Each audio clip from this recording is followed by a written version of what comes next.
बिस्मिल्लाहिर्रहमानिर्रहीम, अस्सलाम वालेकुम नाज़रीन, आप देख रहे हैं प्रोग्राम द लास्ट आवर। मैं हूं यासिर रशीद और प्रोग्राम में मेरे साथ मौजूद हैं सीनियर तजियाकार नज़ीम साहब। नाज़रीन, आज कागजात नामजदगी जमा करवाने का आखिरी दिन था। 4:30 बजे तक का वक्त मुख्तस किया गया था।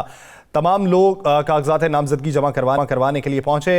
जो इलेक्शन के अंदर हिस्सा लेना चाहते हैं, जिस जमात से भी लेना चाहते हैं, बेशतर जगहों से कुछ लोगों ने ये रिपोर्ट भी किया कि हमें कागजात नामजदगी जमा नहीं करवाने दिए गए।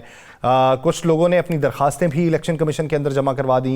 कुछ लोगों ने अदालतों का रुख किया और दूसरे जो जमा करवा चुके वो अब इस उम्मीद पर हैं कि आने वाले दिनों में जब इंतखाबात के लिए पोलिंग होगी तो हम ही जीतेंगे। अब बेशतर मौक़ों के ऊपर हमें यह भी देखने को मिला कि एक ही की जमात के 3-4 अफराद ने भी कागजात नामजदगी जमा करवाए हैं और ऐसे जो मंजर हमें देखने को मिले हैं वो पाकिस्तान तहरीक इंसाफ की तरफ से ज़्यादा मिले हैं कि ताकि ऑब्जेक्शन एक के ऊपर लगे तो दूसरा जो है उसे पार्टी की तरफ से मैदान में उतारा जा सके। अब पाकिस्तान तहरीक इंसाफ के पास आज के दिन तक तो बल्ले का निशान मौजूद नहीं है। अब पेशावर हाई कोर्ट से रुजू करने के बाद फैसला क्या होता है, इलेक्शन कमीशन को क्या अहकाम जारी किए जाते हैं, 13 तारीख को जब पार्टी निशान जारी किए जाएंगे या मुख्तलिफ लोगों को जो आज़ाद उम्मीदवार हैं उन्हें निशानात अलॉट किए जाएंगे तो वहाँ पर पाकिस्तान तहरीक इंसाफ का निशान कुली तौर पर एक होगा या फिर वो बट जाएगा, मुख्तलिफ होगा और उसकी कंपेन किस तरीके से होगी इसको तो वक्त पे ही छोड़ दिया जाए तो बेहतर है। वक्त का इंतज़ार करते हैं। पाकिस्तान पीपल्स पार्टी के रहनुमा chairman Peoples Party Bilawal Bhutto Zardari साहब ने मियां साहब के हवाले से ये कहा है कि नवाज शरीफ का नारा था कि मुझे क्यों निकाला और अब इलेक्शन के बाद उनका नारा होगा कि मुझे क्यों बुलाया। यानी पाकिस्तान पीपल्स पार्टी अपना टारगेट PMLN को सेट कर चुकी है कि वो उनका हदफ है। PMLN का टारगेट पीपल्स पार्टी नहीं है, वो PTI को हदफ तनकीद बना रहे हैं। तो PTI कुली तौर पे तमाम जमातों को बना रही है। अब किसके नाम ये कुरा निकलेगा, फाल किसके नाम की निकलेगी? राना साहब की तरफ पढ़ते हैं। राना साहब, आज के दिन कागजात नामजदगी जमा होने के बाद अब की असेसमेंट आप क्या देख रहे हैं? बिस्मिल्लाहिर्रहमानिर्रहीम, अस्सलातु वस्सलामु अलैका या सय्यदी या रसूलल्लाह, अस्सलातु वस्सलामु अलैका या सय्यदी या हबीबल्लाह। देखिए यासर, एक चीज बड़ी क्लियर है कि जो बात आज बिलावल भुट्टो जरदारी ने की, ये बात हम कई दिन से, कई रोज से हम कर रहे हैं और ये चीज, कुछ चीजें फाइनल हो चुकी है। मैं आपको बिल्कुल ठीक कह रहा हूं, किसी को अच्छा लगे किसी को बुरा लगे। मियां साहब वाकई कहेंगे कि मुझे क्यों बुलाया। बात यह है कि आप मौजूदा सिनेरियो में जितनी एप्लीकेशनें, जितनी बातें, जितने इल्जामात मुख्तलिफ कोर्ट्स में मुख्तलिफ लोगों ने इलेक्शन कमीशन को मुख्तलिफ जगहों पर दिए हैं, क्या आप समझते हैं कि आज से पहले ऐसा हुआ था? क्या आज से पहले हकीकत में कभी ऐसी बात हुई थी? नहीं हुई थी। मैंने इतने इलेक्शन देखे हैं। ये जरूर होता रहा कि इलेक्शन में लोग कहते रहे जनाब धांधली हो गई, लोग इलेक्शन में कहते रहे जी फलां हो गया, लोग इलेक्शन में कहते रहे फलां हो गया। लेकिन एक चीज मैं आपको लिख के देता हूं, ये किसी ने किसी जगह कभी नहीं कहा था कि जनाब इलेक्शन जो है, इलेक्शन लड़ने से पहले हमें इलेक्शन से रोका गया। अब जो जमातें जमहूरियत का दावा करती हैं, मुस्लिम लीग नून, पीपल्स पार्टी समेत दीगर सियासी जमातें, क्या उनमें से किसी एक का यह बयान आया कि नहीं भाई फेयर इलेक्शन के लिए सबको इलेक्शन लड़ने का हक दो?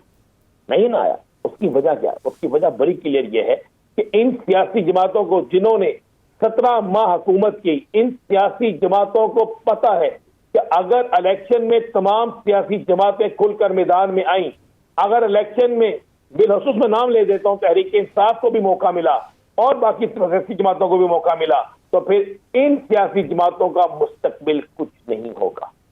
इसलिए अब इन्हें ना जमहूरियत में खराबी नजर आ रही है, ना इंतखाबात में तो मामला नजर आ रहा है। अब ये खामोश है, इनके ज़बानें खामोश है। हाँ, एक चीज जरूर है, मुस्लिम लीग नून को ये पता लग चुका है कि उनका वजीर आजम वाला मामला जो है वो खत्म हो चुका है।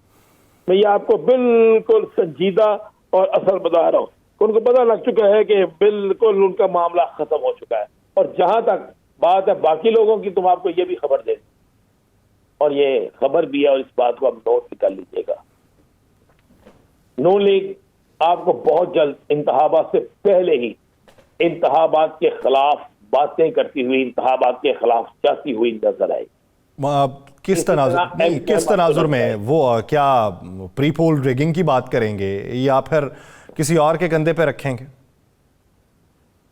किसी और के कंधे पे रखकर तो एक कोशिश वो कर चुके हैं। आपको पता है, जो उन्होंने मुख्तलिफ जगहों से बयान दिलवाए चीफ इलेक्शन कमीशन के खिलाफ, आपको ये भी पता है कि अब तो कहा जा रहा है कि वकला का क्या काम है, वकला तंजीमों का क्या काम है। तो क्या वकला तंजीमों ने माजी में मुख्तलिफ सियासी मामला पे एप्लीकेशनें नहीं दी, सियासी पार्टियां नहीं बने, क्या उनको अदालतों में बुलाया नहीं गया, क्या उन्होंने अपने केस जो है वो रखे नहीं? ये सारा कुछ तो हुआ था। तो अब वो किनके कहने पे हुआ, कौन सा सियासी मशीर था इनका जिनके कंट्रोल में ये सारा कुछ था? ये पहली एक कोशिश हुई जो नाकाम हो गई। अब दूसरी कोशिश ये हो रही है कि ये चाह रहे हैं, मांग रहे हैं कि किसी भी हल्के से, ये मैं आपको अल्फाज बता रहा हूं, किसी भी हल्के से इनके खिलाफ कोई उम्मीदवार ना हो, गलियां हो या सोनिया कल ही फिर देना है। तो ये मांगना चाहते हैं, लेकिन ये हो नहीं सकता। इसलिए नहीं हो सकता कि भाई जी ये समझते हैं, जरा आप लिस्ट, फाइनल लिस्ट जब सामने आपकी आएगी तो आपको नजर आएगा कि एक तो नून लीग का उम्मीदवार है, चले मान ले एक उसका कवरिंग कैंडिडेट है, एक पीपल्स पार्टी का है, एक तहरीके टीएलपी का है, बाकी अचानक वो जो बाकी लोग हैं वो किसके हैं? तो ये बाकी वो लोग वो होंगे जो बाकायदा, मैं आपको बड़ा क्लियर और साफ बताऊं, वो होंगे जिनको तहरीक इंसाफ अगर किसी हल्के में उनका बड़ा उम्मीदवार नहीं है तो कोई और है, तहरीक इंसाफ अचानक से उनको सपोर्ट का ऐलान करे तो क्लियर हो जाएगा। फिर वो ये कहेंगे जनाब इनको भी खत्म करें, इनके लिए भी ये सारा रास्ता बंद करें। लेकिन उस वक्त गुजर चुका होगा रास्ता बंद करने का। एक तो ये मैं आपको बता दूं, और दूसरा मैं आपको ये भी बता दूं कि जिन जिन जगहों पे कागजात नामजदगी जमा नहीं हुए, रोका गया, सबूत अगर मिल गए, फुटेज मिल गई, तो उन जगहों पर कागजात नामजदगी का फैसला आ जाएगा। ये आज के दिन आज इतवार का दिन है, आज के दिन आप इस बात को नोट कर लीजिएगा और आपको ये नजर आ जाएगा कि आज के दिन ये फैसला आपके सामने आ जाएगा। ये बड़ा क्लियर मैं आपको बता रहा हूं, इसमें कोई दूसरी, तीसरी, चौथी या पांचवी राय नहीं है, ये इसी तरह होगा। अच्छा राणा साहब ये बताइए, कागजात नामजदगी की जांच पड़ताल का मरहला है, तो उसके बाद जब लिस्टें जारी होंगी, जिसे नजरसानी शुदा लिस्टें कहा जाएगा, तो उसमें अगर परसेंटेज निकालें तो तनासुब के हिसाब से किस जमात के कितने फीसद कागज जो हैं वो मुस्तरद कर दिए जाएंगे? यार आप तो मुझसे इस तरह पूछते हो यासर, जैसे आप बड़े बड़े मासूम हो यार। मैं तो हूं, आपको पता ही बचपन से हूं, अभी से नहीं, बचपन जमा नहीं करवाने दे रहे तो आप उसके कागज जो है वो मुस्तरद करने की तरफ जाएंगे जिसके जमा हो गए और इनको पता नहीं चला, तो आप फिर आप उस पर कोई ना कोई एलिगेशन ही लगाएंगे ना। इस मुल्क में मुझे एक बात बता दें, बड़ी सिंपल सी और सादा सी, जिस मुल्क के अंदर सुप्रीम कोर्ट जैसा अदारा हुक्म जारी करे, जिस मुल्क के अंदर हाई कोर्ट का एक जज हुक्म जारी करे, उन अहकामात पर किसी एक जगह पर अमल ना किया जाए, तो फिर आप मुझे बता देना जरा, आप समझते हैं कि वहां पे सारा सब अच्छा होगा? नहीं, ऐसा अच्छा बिल्कुल सब अच्छा नहीं होगा। तो आप जरा इंतजार करें। मैं चूंकि चीफ साहब का हुक्म है, तो चीफ जस्टिस साहब का कि अभी बेगम से ही बात करनी है, आप तो टीवी में बात कर रहे हैं तो बेगम से घर जाके बात कर लेंगे, तो मैं पूछ के उनसे बल्कि उनको जो बताऊंगा। आपके लिए तो ये भी मसला चल रहा होगा कि घर भी बात नहीं सुनी जा रही होगी। नहीं, बात तो इस वक्त जो हालात हैं, आपकी तो घर नहीं सुनी जाती, मेरी तो सुनी जाती है, लेकिन इस वक्त जो हालात हैं, इस वक्त उन लोगों की नहीं सुनी जा रही जो पहले सबको सुनाते थे। अभी नून लीग JUIFA से फिर दोबारा सीट एडजस्टमेंट के हवाले से बातचीत कर रही है, और नून लीग जो है वो जमीयत अहले हदीस पाकिस्तान के साथ भी बातचीत कर रही है। क्या ये राब्ते दोबारा से बहाल हो के पैचअप हो जाएगा और जमीयत जो है वो अहले हदीस की तरफ, पीपल्स पार्टी की तरफ रुजू करने की बजाय नून लीग की तरफ वापस आएगी? दो चीजें ध्यान में रखिएगा। जहां तक बात है ना इसकी मुस्लिम लीग नून की, मुस्लिम लीग नून और जमीयत अहले हदीस का इत्तेहाद था, है और रहेगा।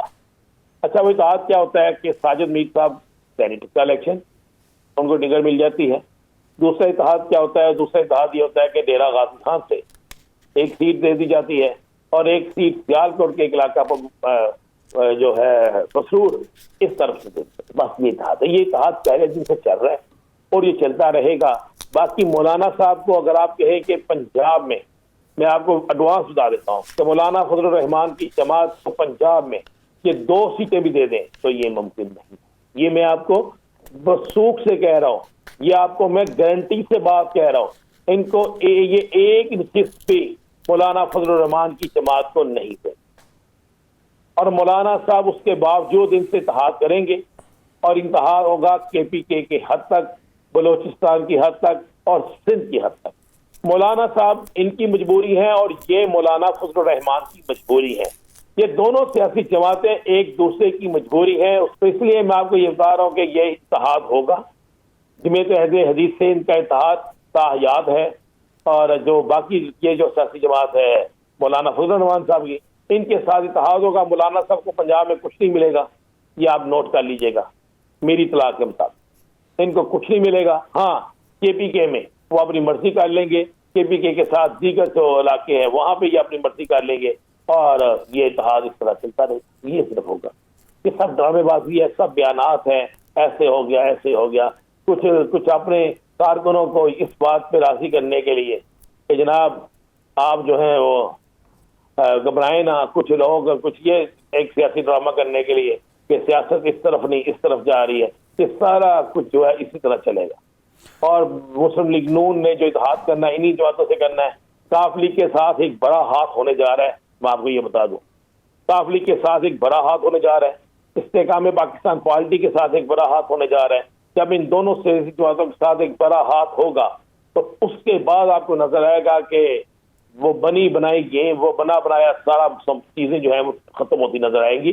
फिर आपको ये भी नजर आ जाएगा कौन किस जमात से तल्लुक रखता है और किस तरीके से अब अचानक उसकी सोच तब्दील होना शुरू हो गई है और अचानक से इलेक्शन करने वाले अब इलेक्शन ना हो इसकी आवाजें लगाना शुरू कर देंगे।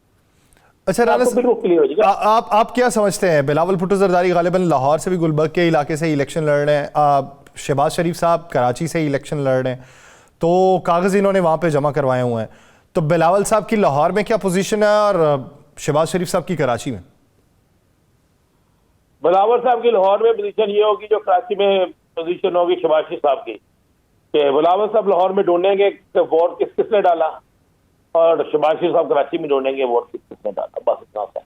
ये अगर मैं आपको फिर वो कह रहा हूं, अगर तहरीक इंसाफ का इन दोनों जगहों से उम्मीदवार खड़ा हो गया तो इन दोनों लीडर्स को शायद इतने भी वोट ना बढ़े कि जिसे हम कहते हैं ना हाफ, तो ये अब नोट कर लीजिएगा, अच्छे नहीं बनेंगे। देखिए गुलबर्ग का जो इलाका है ना, गुलबर्ग का इलाका, सर आप इसकी निकाल के देखें ना, इसमें कौन कौन से इलाके आ रहे हैं, ये निकाल के देखें।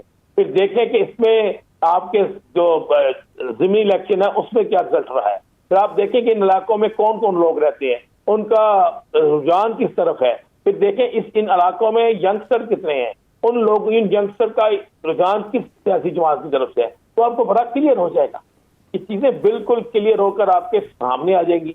मैंने तो इस पे मैं कह सकता हूं कि मैंने बहुत काम किया हुआ है और मेरे पास तो आप अगर कहें कि इन हलकों की डिटेल तो मुकम्मल डिटेल मौजूद है। जब ये इलेक्शन का सीजन जो शुरू हुआ है, इस सीजन में थोड़ा सा आगे जाके जब चीजें सामने आना शुरू होंगी तो आप हम एक एक हल्का जो है उसकी पूरी जो मूवमेंट होगी, क्या बन रहा है क्या नहीं बन रहा, कौन जीत रहा है कौन हार रहा है, किसकी जगह क्या हो रही है, एक एक चीज निकाल के आपके सामने रखते हैं।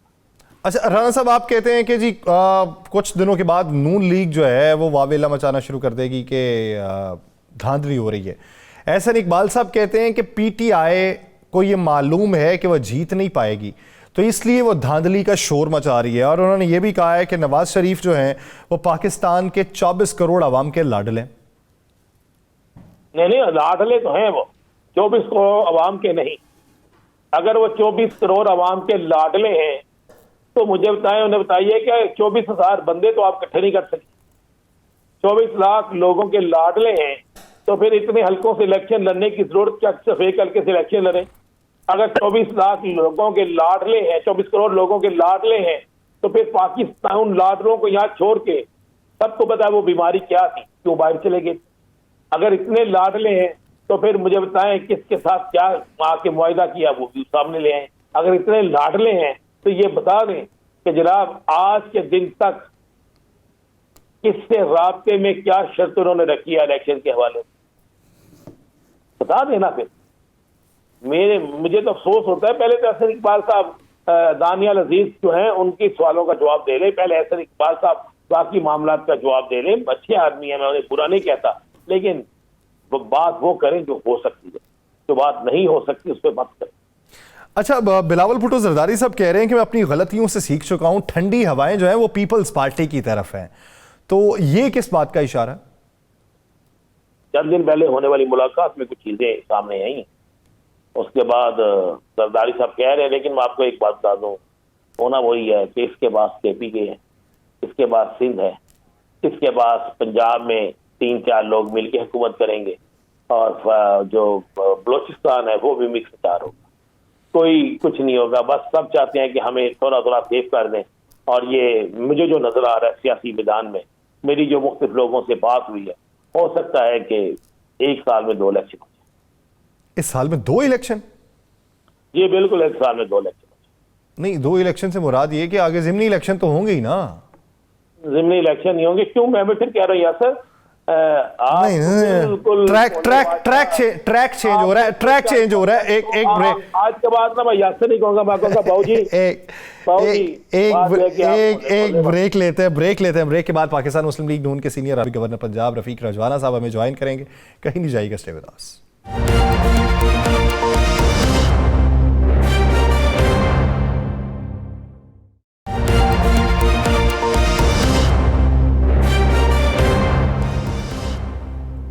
ब्रेक के बाद खुशामदीद नाज़रीन। मौजूदा मंजरनामे पे हम बात कर रहे थे ब्रेक से पहले, लेकिन अब जब कागजात नामजदगी का मरहला मुकम्मल हो चुका है तो जितनी भी सियासी जमातें हैं उनके अब अगले टास्क क्या होंगे, और उन टास्क की तकमील के लिए उनकी जो जद्दोजहद है, क्या इस नामसाइद हालात के अंदर या इस ज़मीनी हक़ाइक़ को मद्देनज़र रखते हुए, मारूज़ी हालात को देखते हुए पाया तकमील तक पहुँचेगी?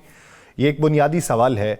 और नए चेहरे, नए नाम जो पाकिस्तानी सियासत के अंदर एनरोल हुए हैं या होने जा रहे हैं, उनका मुस्तकबिल क्या होगा?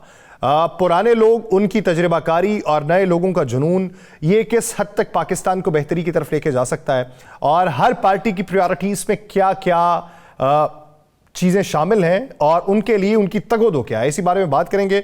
पाकिस्तान मुस्लिम लीग नून के सीनियर रहनुमा साबिक गवर्नर पंजाब रफीक रजवाना साहब ने हमें ज्वाइन किया है। रफीक रजवाना साहब, बहुत शुक्रिया आपके वक्त का। रफीक रजवाना साहब, अगर देखा जाए, अब देखने में ये आ रहा है, माजी में भी ऐसा होता रहा लेकिन अब भी ऐसा देखने में हम सामना कर रहे हैं कि बड़े बड़े जो रहनुमा हैं वो मुख्तलिफ हलकों से अपने कागजात नामजदगी जमा करवा रहे हैं।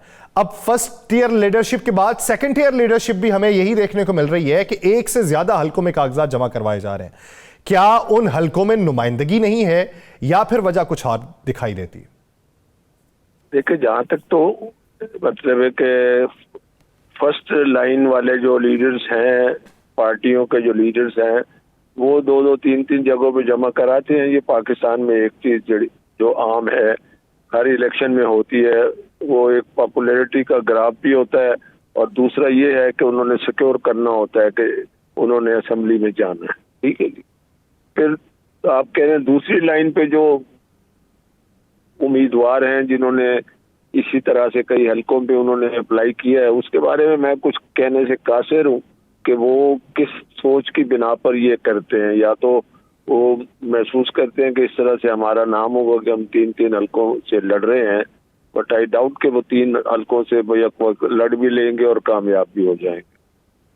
लेकिन रफीक रजवाना साहब, ये जो तर्ज सियासत है, चले चंद एक नाम हो तो ठीक है, अब इसी तर्ज सियासत को मजीद परवान चढ़ाया जा रहा है और यही पनप रही है। अब आगे जाके एक बार यहाँ पे अरबों रुपया लगेगा, फिर आगे जाके ज़िमनी इलेक्शन पे लगता है, आवाम को भी फिर आपने इंटैक्ट रखना होता है, और भी बहुत सी मुश्किलात होती हैं। तो क्या ये तर्ज सियासत से जमहूरियत का हुस्न ही कहते रहेंगे या फिर इसमें तब्दीली लाने की ज़रूरत है? देखिए जी, जमहूरियत का हुस्न जो है ना, वो हर दफ़ा मेरा ख्याल है उसका हुस्न ख़राब ही हो रहा है पाकिस्तान में। ठीक है ना जी। और उसकी जो जाहिरी तौर पर रंग गोरा करने वाली करीमें आती है, उनसे नुकसान ही होता है, आपने देखा होगा।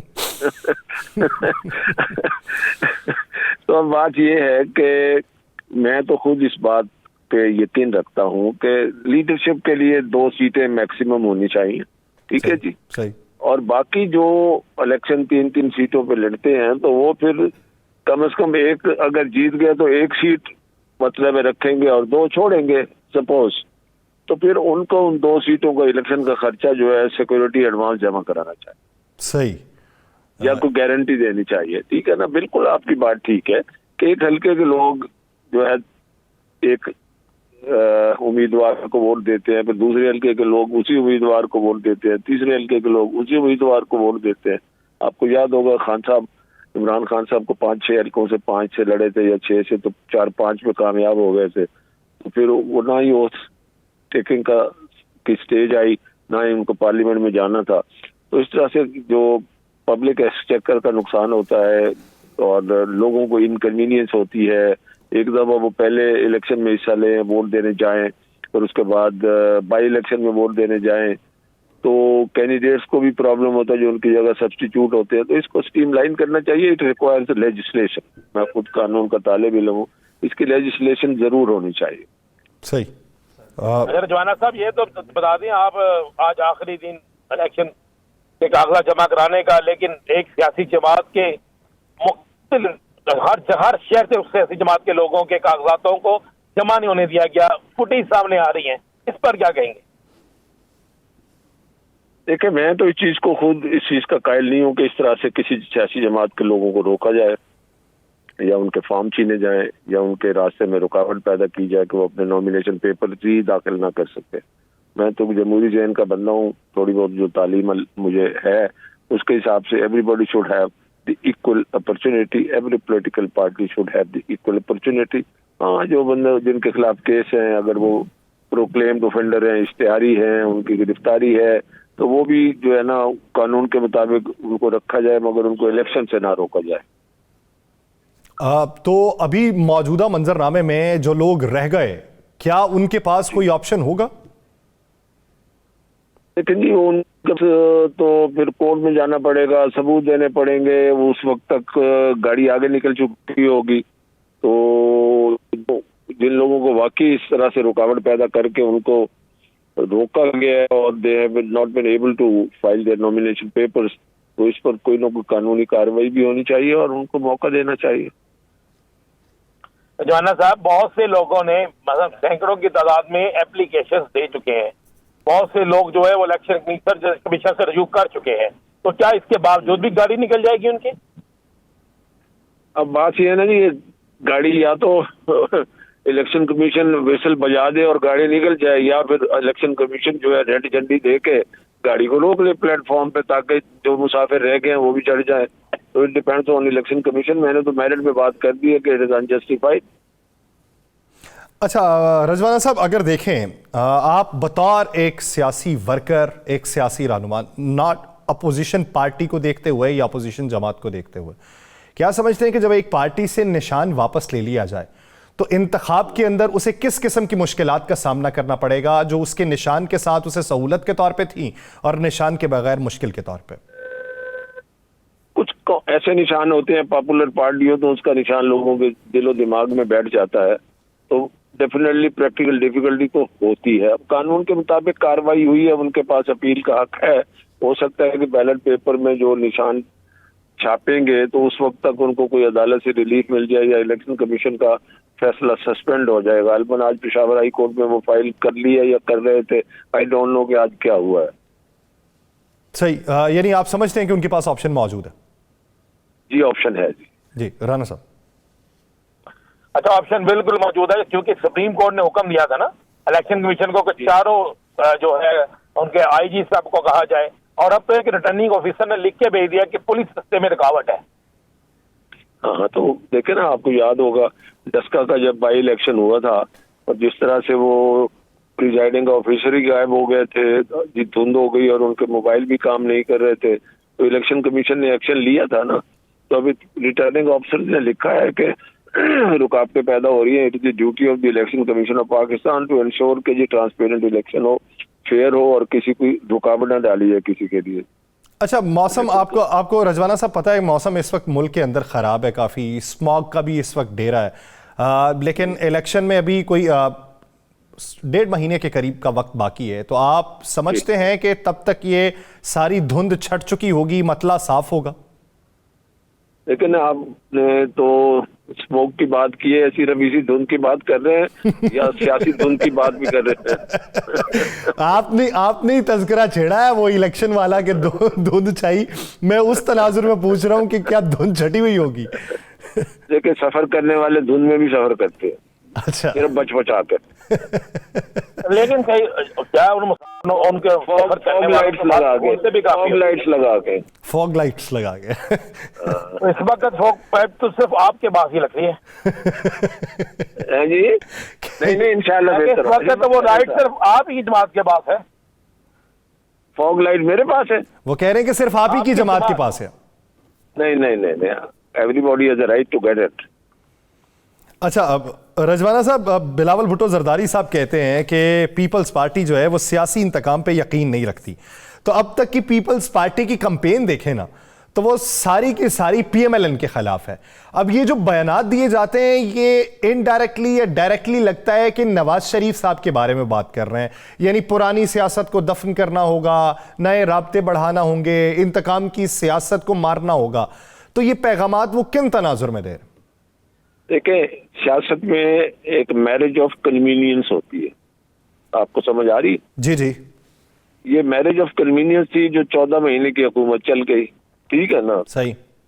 बैठे रहे, अब वही जो मैरिज ऑफ कन्वीनियंस हुई उसके बाद वही मुस्लिम लीग महंगाई लीग भी बना देते हैं वो, ठीक है। दूसरी बात ये है कि पंजाब जो है ना वो हब है पॉलिटिक्स का पाकिस्तान में। हब मीन कि इसकी सीटें नेशनल असेंबली में 140-42 के करीब है, सबसे ज्यादा है, ठीक है। सही। और इसमें मेरी नजर में दो राय हो सकती है, मगर मेरी नजर में कोई दो राय का केस नहीं है कि पंजाब में पीएमएलएन का एक होल्ड है अरसा दराज से। कभी अप्स एंड डाउन 2018 में होगी तो और बात है, वो तो बहुत बड़ा क्वेश्चन मार्क है 2018 के इलेक्शन के बारे में। चलो, अब माजी से सबक सीखना चाहिए, दोहराना नहीं चाहिए। तो उस वजह से, और फिर पीपल्स पार्टी के लिए सबसे बड़ा चैलेंज या मुकाबला मुस्लिम लीग नून के लिए खासतौर पर पंजाब से है। जिसको पंजाब से ज्यादा सीटें मिल गई तो फिर आगे जाके कहीं दूसरी सियासी जमातों के साथ, अल्हम्दुलिल्लाह कुछ के साथ हमारी गुफ्तगू चली है और कुछ आगे प्रोसीड कर रहे हैं, तो फिर वो उसका इत्तेहाद भी बन जाता है और हुकूमतें भी बन जाती हैं। तो इसीलिए अगर वो हमें निशाना ना बनाए तो उनके पास तो कोई निशाने सीखने के लिए और कोई सामने खड़ा ही नहीं है। सही। जी, तो आप क्या देख रहे हैं रजवाना साहब, आप इंतखाबात में किसी एक की अक्सरियत देख रहे हैं या मिक्स अचार होगा? देखें, जो मेरी असेसमेंट है इंशाल्लाह हमारी जमात की अक्सरियत होगी। अब बात यह है कि सियासत है, सियासत के मैदान में आप कुछ नहीं कह सकते और ना ही मैं कोई दावा करता हूँ ना मैं कोई चैलेंज करता हूँ, ठीक है। मगर अल्हम्दुलिल्लाह मेरा अंदाजा यही है कि हमें अक्सरियत मिलेगी और हम इंशाल्लाह मरकजी हुकूमत भी बनाएंगे और पंजाब में भी बनाएंगे, बलोचिस्तान में भी आर ऑल्सो कंफर्टेबल। आपने देखा हमारे बाप पार्टी से और दोस्तों से हमारा जो है ना वो अपना राब्ता भी हुआ और कुछ लोग पीएमएलएन में भी शामिल हो गए। तो आई थिंक इंशाल्लाह अब हम हुकूमत बनाएंगे। अच्छा, आपने राब्तों की बात की। पंजाब के अंदर चौधरी शुजात साहब के बाद आपने इस्तेकाम पाकिस्तान पार्टी से राब्ता किया, उन्होंने आपके सामने मुतालिबात रखे, मंतकी अंजाम तक नहीं पहुंच सके। आपने सिंध के अंदर जीडीए से राब्ता किया और जीडीए ने कुछ तहफ़्फ़ुज़ात का इजहार किया तो दोबारा उनसे राब्ता नहीं किया गया। एमकेएम ने खड़े होकर आपके साथ इत्तेहाद का ऐलान कर दिया, लेकिन कल के दिन बयान दे दिया हमारी कोई सीट एडजस्टमेंट नहीं है। केपी के अंदर जेयूआईफे से आप बात करना चाह रहे थे, लेकिन जेयूआईफे पीपल्स पार्टी से केपी में इत्तेहाद कर रही है। बलोचिस्तान में अभी तक कुली तौर पर इत्तेहाद का कोई सिग्नेचर दिखाई नहीं दिया। इसकी बुनियादी वजह यह देखें कि पीएमएलएन सोलो फ्लाइट करना चाहती है या फिर ये तमाम जो मुज़ाकरात हैं ये मंतकी अंजाम तक अभी पहुंचेंगे? देखिए, अभी कुछ टाइम पड़ा है, हमारा इत्तेहाद की बातें चल रही हैं, सीट एडजस्टमेंट की बातें चल रही हैं। तो डेफिनेटली जहां सीट पे किसी पार्टी का उम्मीदवार है जिसकी एडजस्टमेंट हम मांगना चाह रहे हैं या वो हमसे मांगना चाह रहे हैं और हमारा उम्मीदवार है, पुराना उम्मीदवार है, इलेक्शन लड़ता रहा है, तो डेफिनेटली वहाँ रेजिस्टेंस तो आती है और आ रही है। इस वक्त practically we are facing it. तो बहरहाल with the passage of time ये सारी चीजें डस्ट सेटल डाउन होगी, हो जाएगी, मिलेगी, डस्ट सेटल हो जाएगी, ये धुंध छट जाएगी। राणा साहब, अच्छा, ये धुंध छट जाएगी आपका कहना है, लेकिन आपकी बहुत बड़ी सियासी इत्तेहादी जमात मौलाना फजलुर रहमान साहब जो हैं उनके अफराद वाज़े तौर पे कह रहे हैं, उनसे हमने पूछा प्रोग्राम, उन्होंने कहा जी नहीं, नून लीग समेत किसी सियासी जमात को ना 2/3 अक्सरियत मिलेगी और ना सादा अक्सरियत मिलेगी, बल्कि बहुत सी जमातों को मिलकर हुकूमत बनाना पड़ेगा। तो देखें जी, दावा करने में क्या हर्ज है? कोई हर्ज नहीं है। मैं भी दावा कर सकता हूँ कि 2/3 मिल जाएगी, मगर जमीनी हकायक देखने चाहिए। 2/3 अक्सरियत का मेरा ख्याल है पाकिस्तान में इस वक्त कोई ऐसी सियासी मैदान में गुंजाइश मुझे तो नहीं लगती है, तो भी फेयर है ना। अच्छा, अक्सरियत वाली बात हो सकती है जो मैंने पहले गुजारिश की है। अच्छा, जमीयत उलमा इस्लाम फे का ये कहना है कि जितनी नशिस्तें PMLN की KP के अंदर हैं उतनी ही हैसियत जमीयत उलमा इस्लाम फे की पंजाब के अंदर है, जनूबी पंजाब में। वो कहते हैं कि अगर PMLN हमसे सीट एडजस्टमेंट करना चाहती है तो उन्हें पंजाब के अंदर उतना ही हमें हिस्सा देना होगा। क्या इन टर्म्स एंड कंडीशंस के ऊपर उनके साथ हो सकती है, और बिलखुसूस इस बयान पे कि हैसियत दोनों जगह पे दोनों की एक जैसी है? एक तो जी इसमें मैंने तो कोई मेरा इस फैसले में या इस डिस्कशन में रोल नहीं है, ना होगा। सही, ठीक है, पार्टी लीडरशिप ने जो करना है वो देखेंगे, हालात को देखेंगे। मगर जहाँ तक कैलकुलेशन की बात है तो आई बेग टू डिफर कि जितनी उनकी KPK में होंगी हमारी, ये उतनी उनकी इधर पंजाब में होंगी। बहरहाल कहीं ना कहीं कोई ऐसा हो सकता है, इक्का दुक्का सीटें निकल सकती है, ऐसी कोई बात नहीं यहाँ पे पंजाब में JUI की। इसका मतलब आप इत्तेहाद कर रहे हैं उनसे? फिर देखिए, मैंने गुजारिश की है कि इत्तेहाद मैंने नहीं करना। मैं तो जो कुछ हम समझते हैं, सुनते हैं, हमें बताया जाता है, उसके मुताबिक मैं जो भी फीडबैक है आपको दे रहा हूँ। इत्तेहाद हो सकता है या सीट एडजस्टमेंट हो सकती है, लेकिन जो हम सिवाय पीपल्स पार्टी के जितनी जमातें हमारे साथ कोलिशन गवर्नमेंट में रही हैं, मखलूत हुकूमत में रही हैं, अदम एतमाद से लेकर और ये असम्बलियाँ डिजॉल्व होने, तो उनमें से अंडरस्टैंडिंग तो एक डेवलप हुई और हमने मिलकर काम किया। तो वही एक अंडरस्टैंडिंग और वो एक जो ट्रस्ट है, एतमाद की फिजा है, वो कायम रह जाए और मिलकर काम करें। क्योंकि पाकिस्तान जिन हालात का शिकार है माशी तौर पर और सियासी तौर पर, तो हुकूमत किसी की बल जीते कोई हारे, पार्लियामेंट को एज ए होल और जमातों को मिन जुमला, जिसको बाजमात कहते हैं, सारों को खड़ा होना पड़ेगा पाकिस्तान की बेहतरी के लिए, पाकिस्तान की माशी इस्तेहकाम के लिए। तब ये पाकिस्तान सही तरीके से सिमत में जाएगा। अगर इसी तरह से लेग पुलिंग होती रही और एक दूसरे को इल्जाम तराशी इलेक्शन के बाद भी करते रहे, हारने वाला कहे धांधली हो गई, जीतने वाला कहे ठीक हुआ, तो फिर मैं कभी कभी मुझे खौफ आता है फिर हम आगे कैसे चलें। अच्छा, रजवाना साहब, आप क्या समझते हैं कि मियाँ साहब को माजी की सियासत एहतसाब का नारा इसी को लेके चलना चाहिए?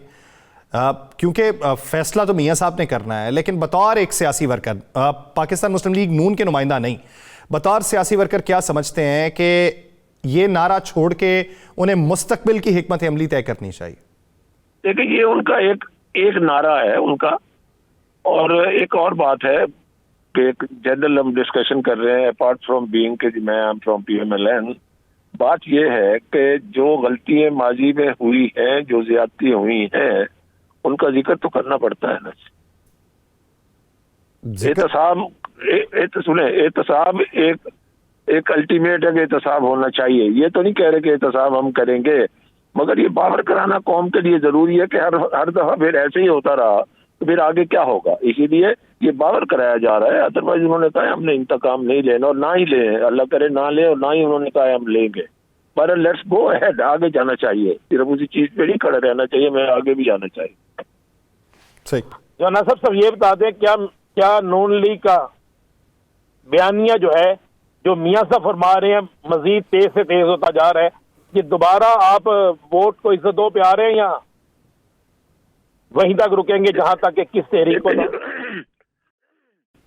वोट को इज्जत दो का जो नारा है ना, वो सिर्फ वोट को इज्जत दो का नारा नहीं है। उसको अगर फर्दर इंटरप्रेट करें, यही है कि जो लोग आपको वोट देते हैं उनकी भलाई के लिए काम करें। जो आप वादे करके वोट लेके आते हैं, पार्लियामेंट में आते हैं, हुकूमतें बनाते हैं या अपोजिशन में बैठते हैं, उनकी भलाई के लिए काम करें।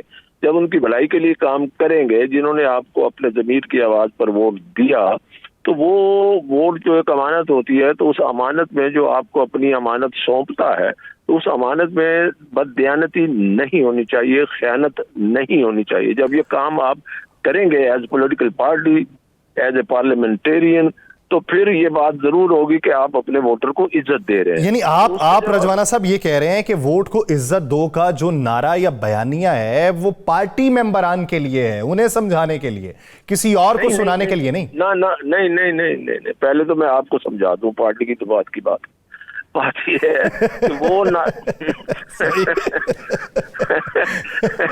लेकिन कितने अच्छा खुशगवार मूड में हो रहा है, नहीं तो इतने हंसी तो मेरे ख्याल कम ही प्रोग्राम में होती है आपके टॉक शो में। लेट्स बी प्लेजेंट, ताकि हमारे नाजरीन भी थोड़ा रिलैक्स हो। बात ये है कि वोट को इज्जत दो का जो मैंने इंटरप्रिटेशन किया है, जिसकी वजाहत की है, उसका मकसद ये है, अपने बंदों को देखें, ये तो एक रिस्पॉन्सिबिलिटी है। मैं वोट लेता हूँ, मुझे किसी के समझाने की जरूरत है? मुझे आप वोट देते हो तो मैंने आपके मसाइल का हल नहीं करना, मैं एक रिप्रेजेंटेटिव हूँ, तो जब मैं करूंगा, आपकी इज्जत करूंगा, तो आपके वोट को इज्जत दूंगा ना। मैं आपका मकरूज हूँ, मैं आपका ममनून हूँ, मैं आपका एहसानमंद हूँ, इसी वजह से हूँ कि आपने मुझे वोट दिया। तो जब मैं आपके वोट की कदर करता हूँ, आप मुझे वोट देते हैं, तो इट मीन्स के वोट को इज्जत दो का कॉन्सेप्ट, नारे का मकसद ये है। सही, ठीक, समझ गए आप? जी जी, मैं किसी हद तक तो समझ गया किसी हद तक तो समझ गया। राणा साहब एक आखिरी सवाल। अच्छा, आपके बात जी रजवाना साहब, आपने बड़े अच्छे तरीके से समझा दिया, लेकिन ये चीज समझ आपकी पार्टी के कुछ लोगों को क्यों नहीं आती? आप कहते हैं इंसाफ भी हो, हर चीज हो, जब आपके हक में फैसले मियां सब हक में आ रहे हैं तो सब अच्छा है। एक फैसला साइफर का आया तो उस पर आपकी जमात की तर्जमान ने प्रेस कॉन्फ्रेंस कर दी। वो देखिए जी, तर्जमान ने किया ना, उनका अपना एक चीजों को इंटरप्रेट करने का तरीका है। मकसद सारों का एक ही होता है कि साइफर केस में क्या हुआ। मगर मैं क्योंकि एक सीनियर वकील हूँ, सुप्रीम कोर्ट का प्रैक्टिशनर हूँ, तो मैं तो अपने अंदाज से मैंने बात करनी है, ठीक है ना जी। मसलन साइफर केस है, साइफर केस का जो भी बेल ही हुई है ना, कोई बरी तो नहीं हुए ना, बरी तो नहीं हुए ना खान साहब, ठीक है। उनके लिए मैदान खुला, अपना केस लड़े, अगर बेगुनाह साबित होते हैं, प्राइम फेशाई जो हम लोग समझ सके, जो अखबारों में पढ़ते हैं, जो मीडिया पे, इलेक्ट्रॉनिक और प्रिंट मीडिया पे जो कुछ भी आया, और साइफर का जो इशू है, सीरियस इशू तो है ना, और उसको जिस तरह एक्सप्लॉइट किया गया, सीरियस इशू तो है। अब ये उसकी सीरियसनेस कानून की नजर में, जो सुप्रीम कोर्ट ने प्राइम फेशाई वादी नजर में जो बेल एप्लीकेशन में ऑब्जर्व किया है, उसका मतलब उन्होंने साथ ये भी कह दिया कि ये होता भी यही है कि बेल में कोई ऑब्जर्वेशन हो तो ट्रायल पे उसका असर नहीं होता, और ट्रायल अपने मेरिट से चलेगा। ट्रायल अपने मेरिट पे चलेगा। संजीदा नौयत का केस है, अब उसके ऊपर जो फैसला होगा वही फैसला फिर बिनवान उसके ऊपर अमल किया जाएगा। बहुत शुक्रिया रफीक रजवाना साहब इस हवाले से अपना वक्त देने के लिए। नाज़रीन, दीगर इश्यूज पे बात करेंगे एक शॉर्ट ब्रेक के बाद, कहीं नहीं जाएगा, स्टे विद अस।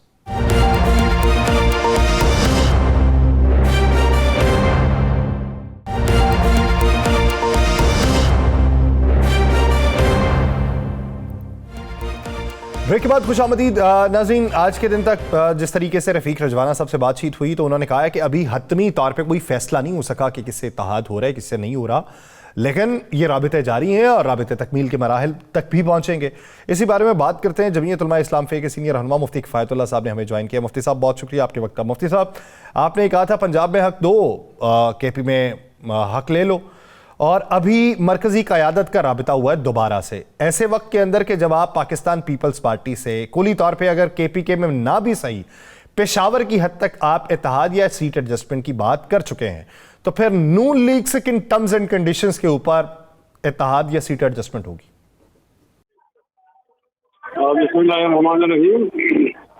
हमारी मुलाकातें तो नून के साथ हुई है, लेकिन ये तय हुआ है कि हमने सीट टू सीट देखने, यानी एक एक जिला अपने इतिहास में बिल्कुल आज़ाद रहेगा। यानी कोई जिले की कैंपेन से इतिहास करना है तो वो लोग उनसे इतिहास करेंगे।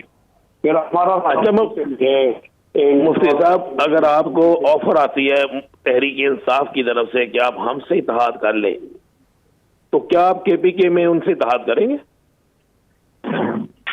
कोई सजा मामला तो नहीं है, लेकिन ये कि कुछ बातें होती है ना।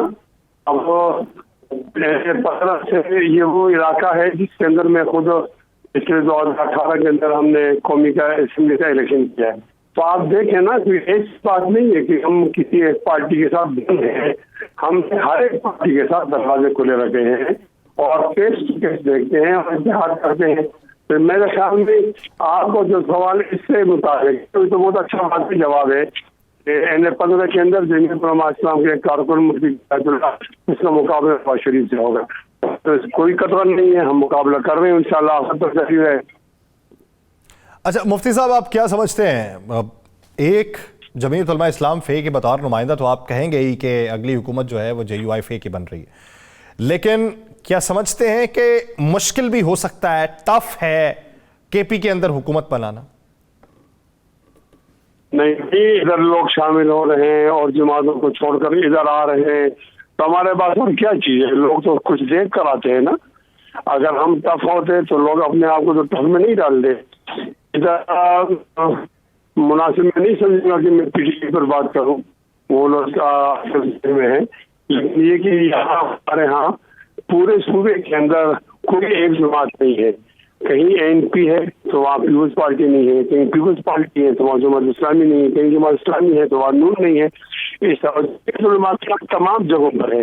तो हमें वोट टप्पे की जरूरत नहीं पड़ेगी, लेकिन अगर हमारा वोट न रोका जाए किसी को खुश करने के लिए तो हम इंशाअल्लाह 70 से 75 नहीं, आपको अभी तक के हालात देखते हुए या अब तक की जिस तरीके से इंतजामात हैं, फ्री हैंड है आपके लिए, आपको लगता है कि वोट आपका रोकने की कोशिश की जाएगी? तो ये हमारे जगहों पे जो होता है हम खुद करा रहे हैं। नहीं, वो एक सिक्योरिटी थ्रेट्स और है, वोट का रोका जाना, वोट का रोकना, और आप इस तनाजुर में कह रहे हैं, दहशतगर्दी वाले तनाजुर में? मैं इस तनाजुर में कह रहा हूं कि जब आपका उम्मीदवार नहीं जा सकेगा वोट लेने के लिए और आपका लीडर जा सकेगा, जिस तरह मौलाना फजल रहमान को थ्रेड है, तो फिर वोट किस तरह रोकना होता है, इधर रोकना होता है। तो आप अपने वर्कर्स कन्वेंशन या जलसे जो हैं वो उसी रफ्तार से करेंगे जिस रफ्तार से दीगर जमातें करने का प्लान कर चुकी हैं? वो तो हम ऐसे लोग हैं कि हम मौत से डरते नहीं हैं, हालात से डरते नहीं है, हम तो करेंगे बल्कि उससे ज्यादा करेंगे। लेकिन सोचने वालों को जरा सोचना भी चाहिए कि आखिर क्यों एक जमात को हदफ बनाकर उनको रोका जा रहा है, यानी उनसे क्या तकलीफ है? मुल्क की जमात है और हमें हक तो हासिल। सही। मुफ्ती साहब ये बताइए, साबिक चेयरमैन पब्लिक अकाउंट्स कमेटी जो पाकिस्तान तहरीक इंसाफ की तरफ से इलेक्शन जीते थे, फिर अलहदगी इख्तियार कर ली, वो आपकी पार्टी में शामिल हुए हैं, खुद राबिता पार्टी ने किया या उन्होंने पार्टी से राबिता करके अपनी ख्वाहिश का इजहार किया? नहीं, वो काफी अरसे से हमारे मौलाना अता रहमान साहब के साथ सूबाई अमीरों के साथ राब्ते में थे, बल्कि हमारी जो सब मेरी हो रही थी। जब ये कल परसों जब उन्होंने राब्ता किया कि भैया आप आए, हम शामिल हो रहे हैं, तो हम गए, हमने वेलकम किया और शामिल किया। बल्कि वहाँ पर हमारे पास कोई अच्छा उम्मीदवार नहीं था तो हमने उसी को उम्मीदवार बनाया। इनका हमसे राब्ता था। खैर, इस बात को तो मेरे ख्याल में इज्जत नफ्स के खिलाफ नहीं ले जाना चाहिए, लेकिन ये कि लोग लापरवाही करते हैं। सही। जावेद लतीफ साहब कहते हैं कि मियां नवाज शरीफ साहब को कभी लेवल प्लेइंग फील्ड नहीं मिली, तो आप समझते हैं कि अब की बार उनके लिए लेवल प्लेइंग फील्ड है? इतनी बड़ी कुर्बानी दी है, उन्होंने अपना बयान ही तब्दील कर दिया। वो लंदन का जो नवाज शरीफ था वो तो यहाँ नहीं नजर आ रहा, ये तो कोई और है। तो वो बात और इस बात में जो फर्क देखो तो फिर ये फर्क क्यों आया है? तो आपने एक बहुत बड़ा बयान देती है। आप जो अमीर हैं आपकी जमात के, वो तो लंदन वाले नवाज शरीफ को पसंद कर रहे थे, तो यानी यहाँ पे आके अगर वो बदलाव ला चुके हैं अपनी तबीयत के अंदर या शख्सियत के अंदर, तो फिर आपकी पसंदीदगी वैसी ही है जो लंदन में होते हुए उनके साथ थी? नहीं, अगर ये तब्दीली आती है किसी मुल्क की मफाद के लिए तो ये तो मोस्ट वेलकम, लेकिन ये आती है कुर्सी के लिए तो फिर तो मजमूम है, ये तो महमूद नहीं है, ठीक बात तो नहीं है। अच्छा, आप इस बयान से किस हद तक इत्तफाक करते हैं बिलावल भुट्टो जरदारी का बयान के मियां नवाज शरीफ का नारा है कि मुझे क्यों निकाला, और इलेक्शन के बाद उनका नारा होगा कि मुझे क्यों बुलाया? मेरे ख्याल में आप बिलावल भुट्टो को मेरा ये बयान सुनवाएं कि मुफ्ती किफायतुल्लाह कहता है कि वहाँ का नवाज शरीफ और था और यहाँ का नवाज शरीफ और है, ये तो ज्यादा वाज़ेह बात है, उससे भी ज्यादा। अच्छा, चलें, एक आखिरी सवाल ये कि हुकूमत जो अगली बननी है उसमें आप पीपल्स पार्टी को कहां पे देखते हैं, हुकूमत के अंदर या अपोजिशन के अंदर? मेरे ख्याल में सियासी वर्कर के दूसरी बड़ी जमात होंगी, लेकिन होंगे अपोजिशन में, मरकज में अपोजिशन होगी। दूसरी बड़ी जमात होगी, लेकिन होगी अपोजिशन में। ये पाकिस्तान पीपल्स पार्टी के हवाले से आपकी राय है। और पाकिस्तान मुस्लिम लीग नून के कायद मियां नवाज शरीफ साहब के बारे में राय ये है कि वो लंदन में कुछ और थे और अब यहाँ पे आके तब्दील हो चुके हैं, और मुल्की मफाद के लिए अगर तब्दीली है तो फिर खुशाइंद है। बहुत शुक्रिया मुफ्ती किफ़ायतुल्लाह साहब इस हवाले से अपना वक्त देने के लिए। प्रोग्राम का वक्त ख़त्म हुआ चाहता है। मुझे और राना साहब को दीजिए इजाज़त। आपसे मुलाकात होगी अगले हफ्ते। अपना बहुत सा ख्याल रखिएगा। अल्लाह ने के बाद।